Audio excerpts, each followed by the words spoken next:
एक साधक थे तो उन्होंने गंगा जी की महिमा पढ़ी कि एक बार गंगा नहाने से 100 यज्ञ का फल होता है। 100 यज्ञ करे तो जो फल उससे होता है एक बार गंगा नहाने से होता है। तो वो वैश्यागमन करने लगे, वैश्या से संपर्क करके।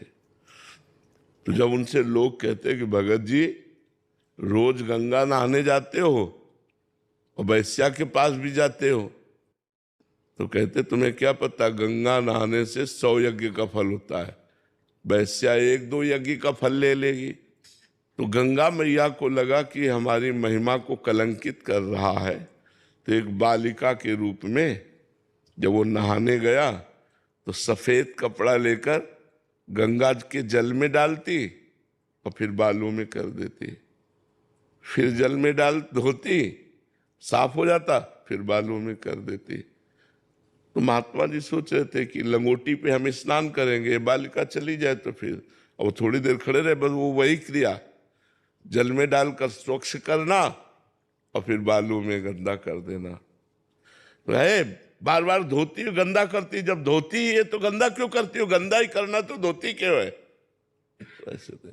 बोले ये बात तेरी समझ में आ गई, ये बात तेरी समझ में आ गई। उस समय गंदा ही कपड़ा था, ये बात तेरी समझ में आ गई।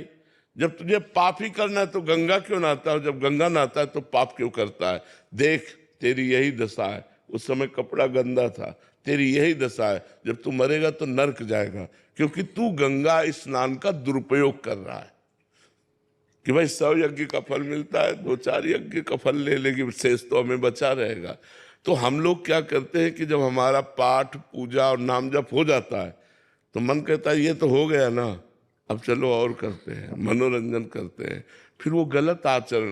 तो दोनों का बैलेंस वो बना के चलता है, तो इसीलिए वो उन्नति नहीं हो पाती, अध्यात्म उन्नति। और कुछ दिन बाद मन उसका निराश हो जाता है, क्या कई वर्ष से लगे कोई लाभ तो हुआ नहीं।